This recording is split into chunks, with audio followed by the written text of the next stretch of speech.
It didn't take me very long to become an enrolled agent because I was highly motivated to move quickly. Now, as you may already know, there are 3 tests that need to be taken.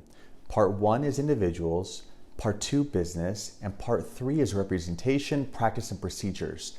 And you can take them in any order you want. But I'd say the largest factor in becoming an EA is how much time you need to take and pass each test. I set myself up on a very aggressive timeline, probably too aggressive, because in March I scheduled my first exam for a May 9th test date because I knew I wouldn't be able to study until late April since I was already working that tax season. Now, at that time, I had the California Tax Education Council credential, also known as the CTEC, and in late April, I had to take 2 short trips, so I got a late start to studying. I purchased a test question bank from Gleam for studying and nothing else. When it comes to testing, I don't spend time on textbook reading because of low information retention rates. Instead, I do practice questions. And if I get a question wrong, or even if I get the answer correct, but I don't know why I got it right, I research the topic. Then I do it again and again until all the concepts are pounded in my head. And I've used this method successfully before. I passed my real estate license first try by cramming practice questions. And I passed my California Department of Insurance property casualty license test first try as well using the same method. Generally speaking, I'm a good test taker, so that should be factored in when determining how much time to schedule between tests.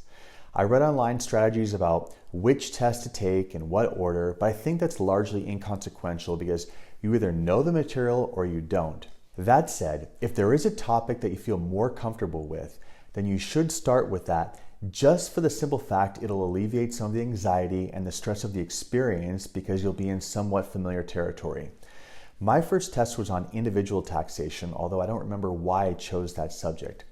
The test was administered at a Prometric testing facility, and there's several types of occupational licensing being conducted there. So they have all types of security measures in place. And when you go in, everything on your person, your wallet, your keys, jewelry, everything has to go into a locker.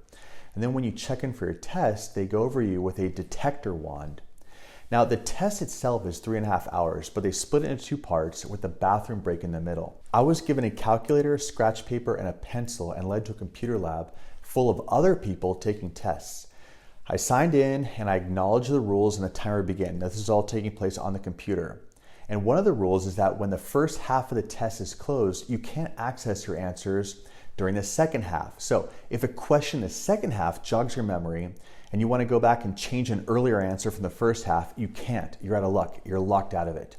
And it's also somewhat distracting in there because you can sense the tension in the room and you hear people clearing their throat and people coughing. But one tip that worked for me was any question of length, I'd write out the formula or shorthand notes on the test question. And by rewriting the question shorthand on scratch paper, it allowed me to assimilate the information easier. And it kept my brain focused on moving ahead rather than looping on questions or getting distracted by the sounds I'd hear in the background, because looping will run the clock. So I needed to keep a pace and set time limits. I knew I couldn't deliberate too long. I either knew the answer or I didn't. And if I didn't immediately know the answer, I knew it was probably my initial thought that would be the most accurate, so I'd go with that. Many times I was cursing the test and the study materials because I would see a question that was not in a test bank or seemed entirely unexpected. But ultimately, I did pass the first test on my first try. And they tell you right there on the spot whether or not you passed or failed. The computer produces a result, it's on the screen at the end of the test. Actually, while I was there, some guy audibly freaked out on another computer while I was testing. I assumed he got the fail result on his screen. But for me, the first test was a success, but it did have me sweating. And my next test was scheduled for 2 weeks later on May 23rd. And this was part 3, representation, practice, and procedures. And I knew I had to study a lot harder. And so I bought a different test question bank from another company, although I don't remember that company's name. I studied a little bit each day leading up to the next exam. And this time I was seated under this obnoxious bright light that was beaming in my face, but I stayed focused. I wrote out shorthand notes on all the questions or little formulas for each question if it wasn't simple or short. And it helped me stay focused. And even though I switched companies for the test bank of questions, I felt these questions, these practice questions I took, were even further off than the last company. Either way, I cursed my way through this test and I ultimately passed this test first try. Now, incidentally, some people say that this test is the easiest, but I actually found it the hardest. And many people also say the business test is the hardest, but I found that to be the easiest. And my final test was part 2 business, and that was scheduled for June 5th, which was less than 2 weeks from my last test. And I went back to my original Gleam test question bank and studied to prepare. Now, I had just one shot to pass this final test before I went on a long vacation, and I didn't want to have to worry about studying on my trip. So once again, I limped through this final test. I took nearly every minute allowed, and ultimately I passed. All 3 tests were challenging, but I blame that mostly on my inadequate study time. My timelines were too aggressive. Also, luckily for me, I did have prior tax knowledge from dealing with my tax work on my own LLCs, C Corp, S Corp, personal taxes, so on. So I did come into it having a general understanding of taxation.